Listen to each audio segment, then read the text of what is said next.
Alors, nous avons avec nous en ligne Madame Josiane Robert, qui est la directrice de Grossesse Secours.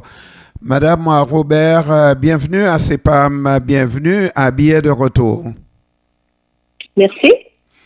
Alors, Madame Robert, ce matin, cet après-midi, nous allons regarder la situation de l'organisme, la situation socio-économique de Montréal, qui fait en sorte qu'il y a de plus en plus de demandes pour des produits alimentaires, des produits pharmaceutiques, des produits d'hygiène dans des organismes comme le vôtre, Grossesse Secours. Qu'est-ce qu'il y en est exactement, Madame Robert? Écoutez, Grossesse Secours fait on appelle ça du dépannage d'urgence, là, donc de l'aide d'urgence aux familles avec des couches et de la préparation commerciale pour nourrissons, donc du lait maternisé. On fait ça depuis des années, mais c'est sûr qu'avec tout ce qui se passe et l'inflation, on a de plus en plus de demandes et nous, on n'est pas subventionné, on n'a pas une subvention dédiée pour ça.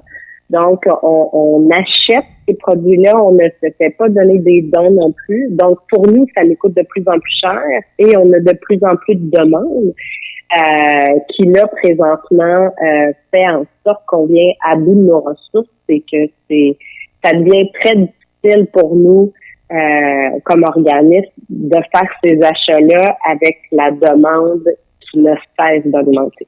Alors, je comprends que votre organisme reçoit un peu de subventions. Je comprends que l'organisme est un organisme de conseil davantage que d'aide matérielle. Voilà. Et donc, vous accompagnez les jeunes filles qui tombent enceintes, particulièrement ces jeunes-là, n'est-ce pas? Mais quand vient le temps... Pas nécessairement, excusez-moi, là, je vais vous arrêter, mais c'est pas nécessairement les jeunes filles. Alors, nous, on répond à la demande de toutes personnes qui sont concernées par une grossesse, qu'elle soit planifiée ou non. Alors, c'est pas nécessairement que des jeunes. Et des fois, on serait surpris de savoir que des personnes d'âge mûr se posent des questions quand arrive une grossesse, surtout une grossesse non désirée, pas vrai? Ah, non, ça arrive régulièrement, monsieur. Alors, ça arrive régulièrement que des gens fassent une publication sur une grossesse. Alors, c'est pour ça que je veux rectifier le tir, là. C'est pas seulement des jeunes filles, là. Absolument, vous avez tout à fait raison. Et de me corriger. Donc, on revient pour dire que généralement, c'est de l'accompagnement que vous faites, mais quand vous faites des dons, comme vous l'avez dit, avec le peu de subventions que vous recevez des pouvoirs publics, donc, et que l'information est connue chez des personnes qui sont dans le besoin, alors on sollicite énormément de couches, sollicite énormément de produits, genre de produits laitiers pour les bébés, et vous arrivez assez vite à bout de vos ressources, c'est ça? Oui, tout à fait, parce que vous le dites très bien, c'est pas notre service c'est pas notre service principal. Donc, oui, on vient vite à bout et c'est les intervenants. Il y a peu d'organismes sur l'île de Montréal qui font ce genre d'aide d'urgence avec des dons de couches ou de lait. Vraiment très, très peu parce que ça coûte très cher et il y a personne qui... il n'y a pas de subvention pour ça. Donc, ça fait en sorte que les intervenants de plusieurs CIUS qui rencontrent ces familles-là qui ont des besoins, les demandes affluent. Comme j'expliquais dans l'entrevue au Journal de Montréal, en juillet dernier, on a fait 21 dépannages d'urgence juste dans ce mois-là. C'est énorme. Puis à un moment donné, on n'était plus capable de se donner à la demande là, parce que c'était c'était beaucoup trop et ça coûtait très cher à l'organisme. Et je comprends qu'au moment où, lorsqu'il s'agit d'une grossesse, c'est d'autres préoccupations de la mère, on ne rentrera pas dans les détails, mais lorsque bébé est présent, oui. Il s'agit d'une personne, la mère, vulnérable, parce que sans avoir de préjugés, mais généralement, c'est une mère seule, j'imagine, mère monoparentale. Généralement, je veux pas dire que c'est dans tous les cas.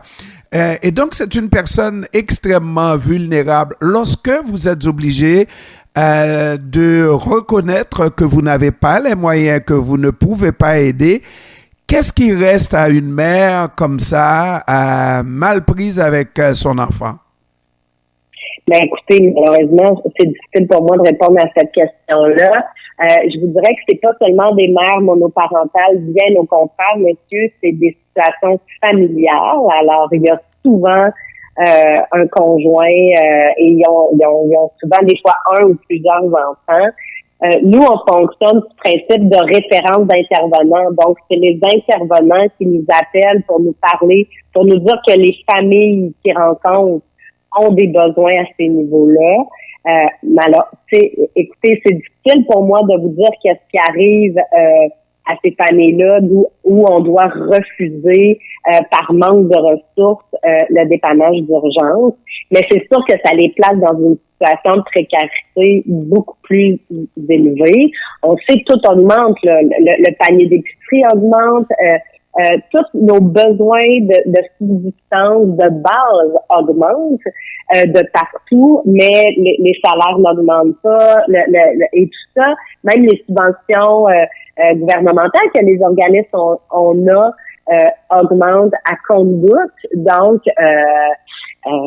c'est ça. Alors, c'est difficile pour moi de vous dire, mais c'est sûr que ça place ces familles-là dans une situation beaucoup plus grande de précarité. Là. Et encore, j'insiste, parce que vous m'en apprenez, je devrais aller à Grossesse Secours pour voir un peu plus. Non, mais je dis ça pour confirmer ce que vous nous dites et prendre la question vraiment avec tout le sérieux qu'il faut, parce que lorsqu'il s'agit de couples qui se présentent, c'est pas comme si la femme avait une ressource cachée là.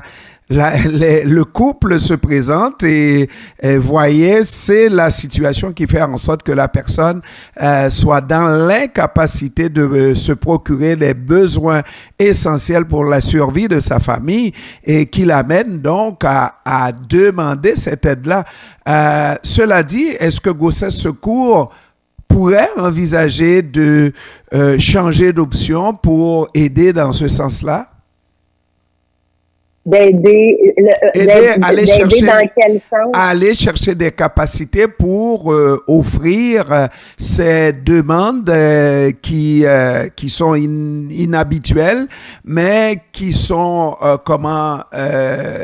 exigées par la nouvelle situation que nous sommes en train de vivre au Québec, à Montréal, avec cette inflation qu'on vit autant dans les supermarchés, les pharmacies, les produits de première nécessité pour les bébés, couches et produits laitiers qui augmentent de manière exponentielle. Mais c'est sûr que nous, parce que nous, on aide les gens qui ont besoin, là, que ce soit d'une mère monoparentale ou que ce soit d'une famille qui sont dans une situation très difficile, on va les aider. C'est juste que malheureusement, si nous, on n'a pas plus de subventions ou qu'on n'a pas plus de sous dédiés à ce service-là, malheureusement, ce service-là va tenter de disparaître parce que comme on a dit plus tôt, l'aide d'urgence qu'on apporte, c'est pas notre service prioritaire. Donc, malheureusement, si Grossesse Secours n'est plus capable, de par les moyens financiers qu'on a, de par nos subventions et tout ça, si on n'est plus capable, malheureusement, on pourra pas l'offrir, mais on pourra plus l'offrir, mais on sait très bien que la demande ne fait qu'augmenter et que ça laisse toutes ces familles-là.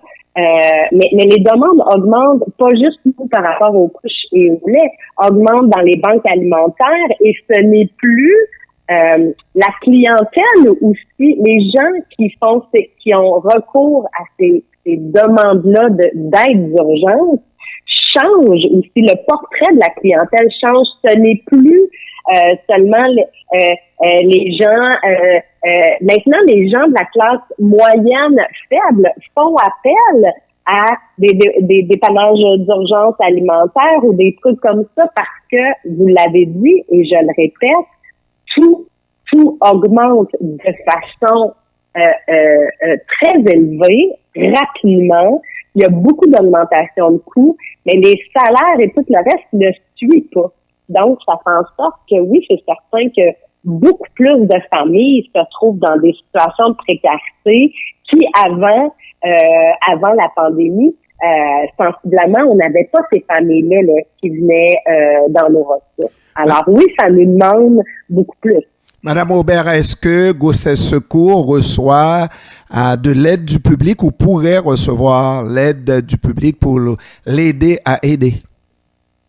Ben, c'est certain que l'aide publique pour aider dans un court laps de temps, c'est sûr que si les gens ont envie de faire des dons de boîtes de couches, de lait, et là je répète, donc il faut que ce soit des choses neuves pour s'assurer du côté hygiène de toute la chose quand on donne. Mais effectivement, si la population souhaite nous aider, oui, on a besoin de couches de tous les tailles, des couches nouveau-nés à la taille 6 et on a besoin de lait maternisé qui est de la préparation commerciale pour nourrissons. Souvent ça fonctionne en étapes là, donc il y a première étape, deuxième étape. Première étape pour les bébés qui sont de bas âge et deuxième étape pour les bébés qui sont un peu plus grands. Alors oui, effectivement, si la population le souhaite, mais ça c'est quelque chose de très court terme parce qu'on sait que souvent la population elle est très généreuse et va donner aux organismes. Mais c'est sûr que si on veut assurer une longévité à cette aide-là, longévité, faire en sorte que cette aide-là reste pour plus longtemps, on a besoin d'avoir des sous aussi de la part de subventions, de la part de nos gouvernements, de la part de différentes fondations aussi qui pourraient nous aider de façon à plus long terme là, pour pouvoir aider ces familles-là qui ont des grands besoins. Alors voilà, je pense qu'on a tout dit. Merci beaucoup. Donc, il nous resterait peut-être à donner les coordonnées de Grossesse Secours. Alors, Grossesse Secours, on est situé à Montréal, au 79 rue Beaubien-Est. Voilà, si vous voulez appeler, le numéro de téléphone, c'est le 514-271-0554. Voilà, Josiane Robert, directrice de Grossesse Secours. Madame Robert, je vous remercie d'avoir pris du temps de nous parler cet après-midi. Merci encore une fois. Merci à vous. Au revoir. Au revoir.